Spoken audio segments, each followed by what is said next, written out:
So the first order of business, let's have a pledge of allegiance. Pledge allegiance to the flag to the flag of the United States of United America States of America, and to the republic to the for which republic it stands, which it stands, one nation, one nation, under God, under God, indivisible, indivisible, liberty and justice for all. liberty and justice for for all. all. Thanks for coming, everybody. And as I said, this is probably our third or fourth technology meeting. So as I said before you speak, please just say your name. One of the things I'd like you to do now is for each of you to sign on with your name so Monica can make sure she has an accurate head count as to who is here. So we'll start with Bev, I guess. Bev Kennedy.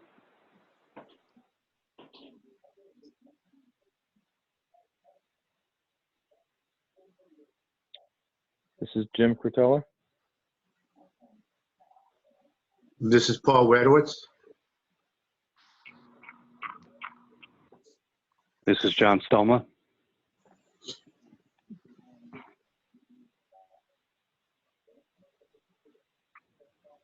This is Kwame Dunbar.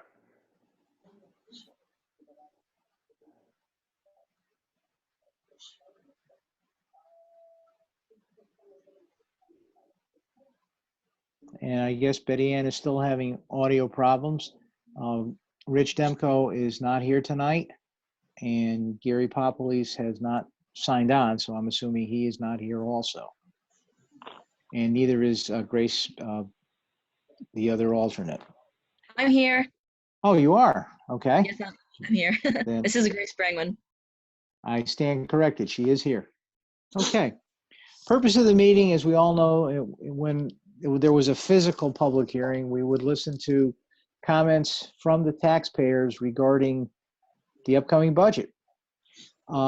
Two comments have been submitted by taxpayers, which I will read into the record. So we'll have it on the recording, and I have sent Monica hard copies so that those comments can also be included with the minutes when she files them with the town clerk.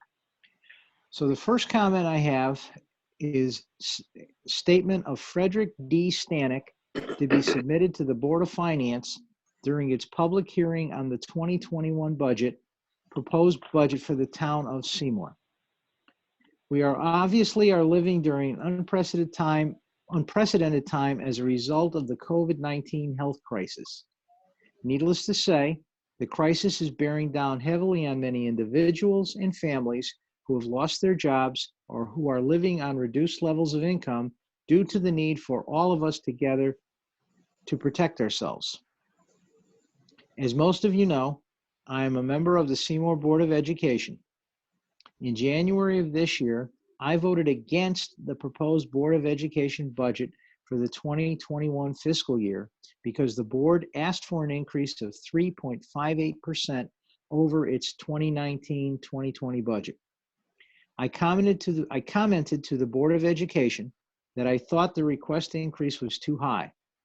I understand that you have reduced the increase requested by the Board of Education from 3.5% to a 1.5% increase. Now that the COVID-19 crisis has affected us, I would like to urge you to reduce spending in other departments rather than attempting to reduce the mill rate by only 0.10 mill without reducing expenses. The town of Seymour should impose a spending freeze to eliminate the purchase of new vehicles, curtail capital projects, and not fill open positions. The current crisis should dictate that the Board of Finance needs to substantially reduce spending during the next fiscal year and accordingly the tax burden on the people of the town of Seymour. I therefore respectfully request that the Board of Finance deliberate further regarding the proposed budget to reduce the mill rate well below 36 mills. Thank you for your consideration of my comments. Respectfully submitted, Frederick D. Stanek, 22 North Benham Road, Seymour, Connecticut, 06483. Okay, that is the first public comment we have. The next public comment is from Steve Mercurio, I'm sorry if I mispronounced it, but I will read that now. And this comment came via an email to Rory, the administrative assistant, who forwarded it directly to me. Hi, Rory. Please confirm receipt and see that this note be forwarded to the first selectman prior to tonight's budget hearing. This is Steve Mercuriccio from 7 Hidden Meadow Road, Seymour. I have a few questions that I would like addressed during the budget hearing meeting tonight.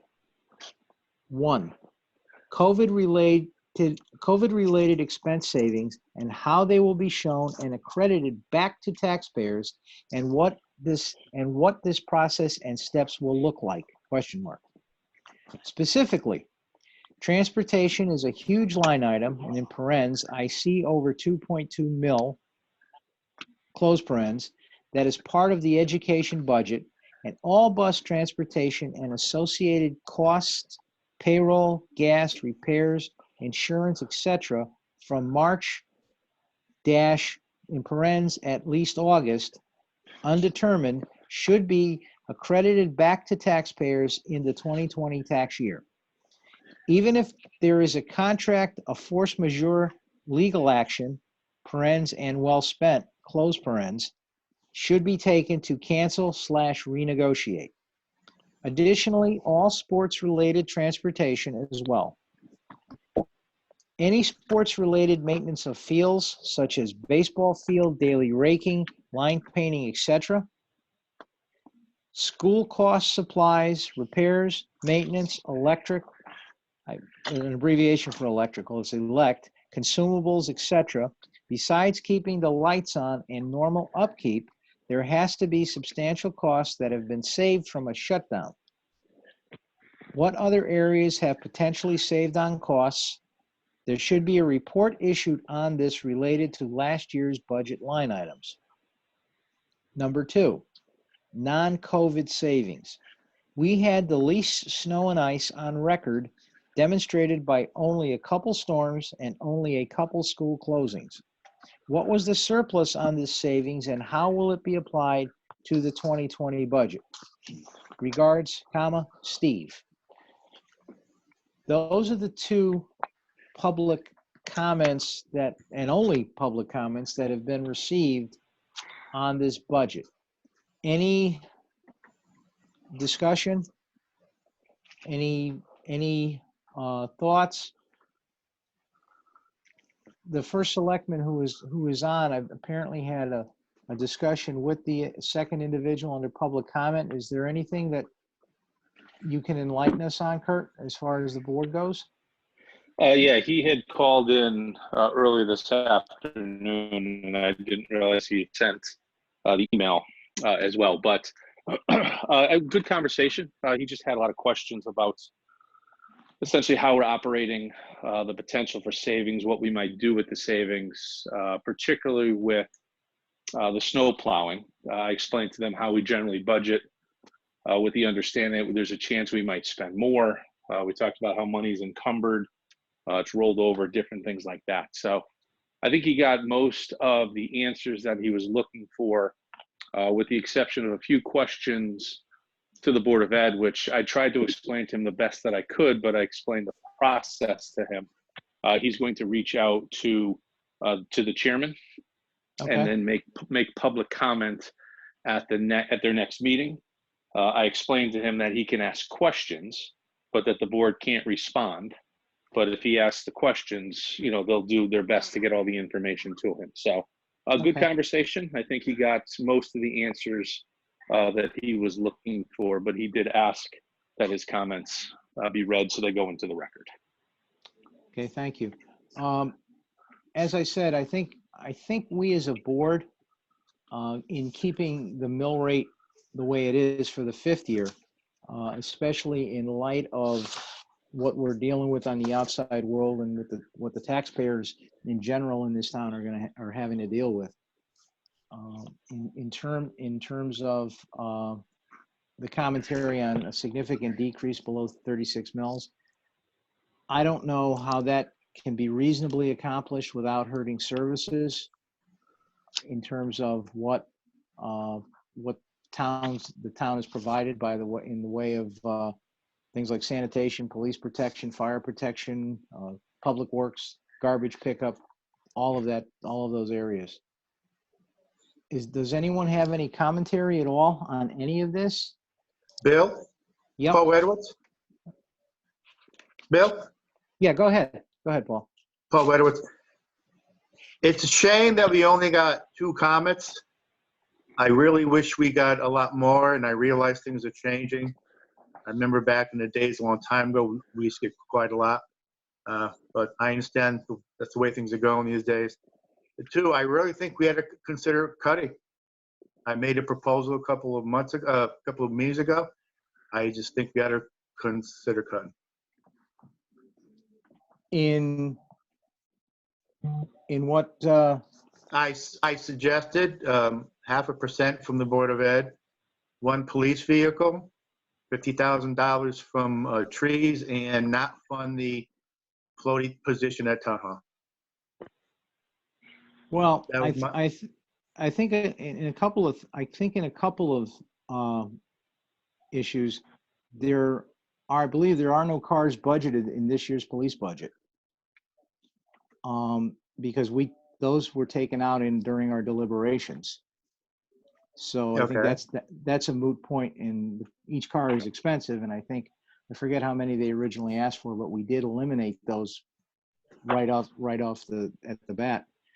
I think if you get into the areas of education and such as that, what you don't want to do is worry about class sizes and all of that goes with it.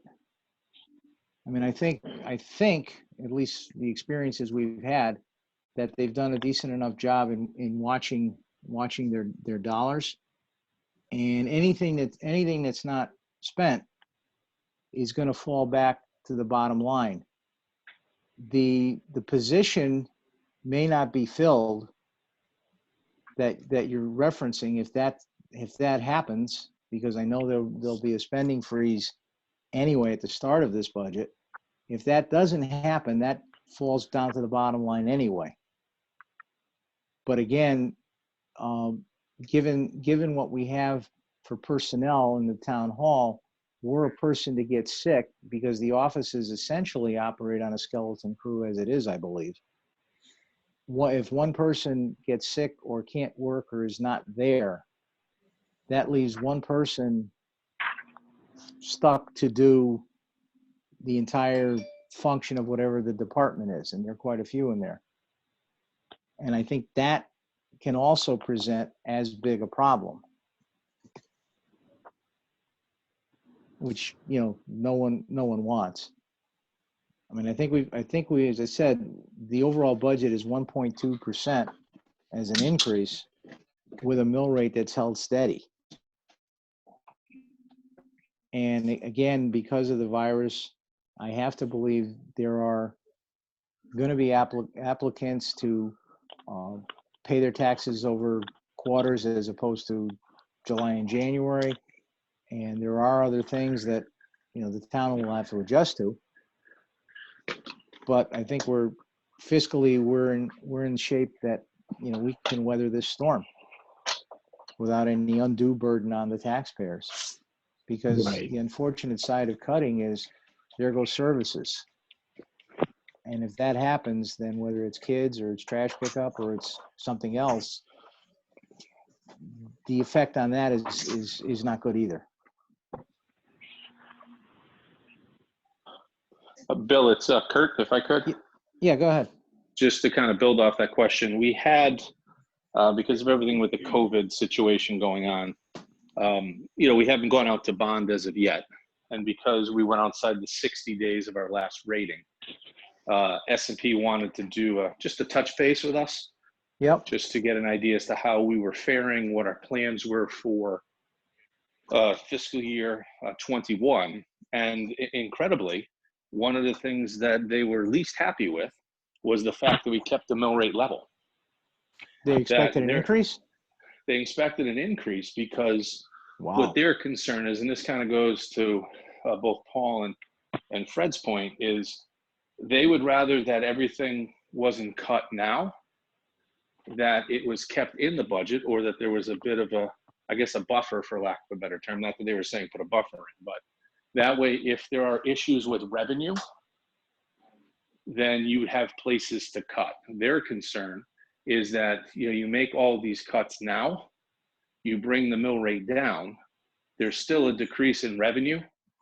And now, instead of cutting, some capital things like a public works truck, a police car, things like that, now we're actually into services and things. So kind of they were thinking a little bit differently than we all were, because I tried to pass on, the thoughts of your board, that they were trying to give the residents a bit of a break. They wanted to keep the mill rate level, to show some support and solidarity to the residents, but it was just a different way of looking at things. So I'd have some concerns about their reaction to cutting it too low.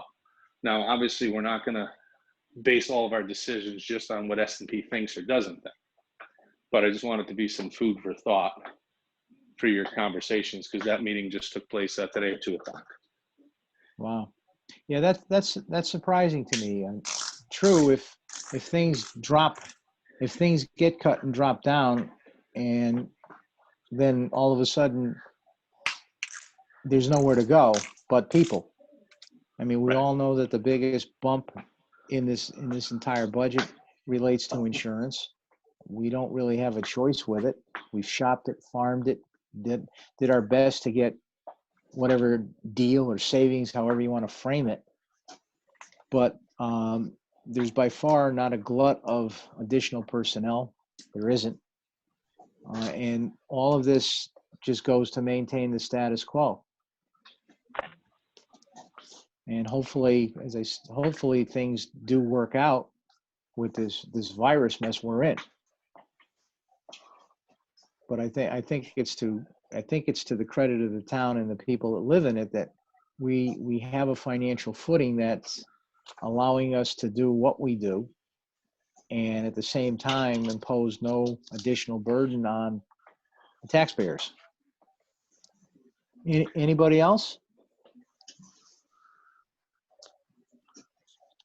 Okay, as it stands now, the revenue budget is $58,084,616. The expense budget is the same, $58,084,616, and the mill rate is affixed at 36 mils. We have our meeting 2 weeks from tonight. One of the items on the agenda, because of the change in legislation and the Board of Selectmen's concurrence, we will be voting on the approval of this budget for 2021. Anyone else have any comments? Anything at all?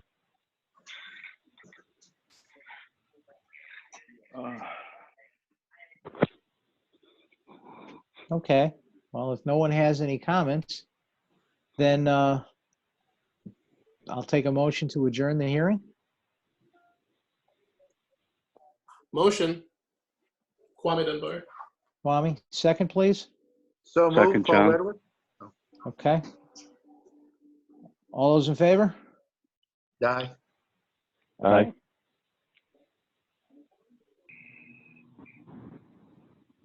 Please say your name for the voting, please. I'm sorry. Aye, John. Hi, Beverly. Bo Edwards? Yes. Aye, Jim Curtello. Okay. Anyone voting no? Chair votes aye. Hearing's adjourned, and we'll see everybody on the 26th. Thank you. Okay. Bye,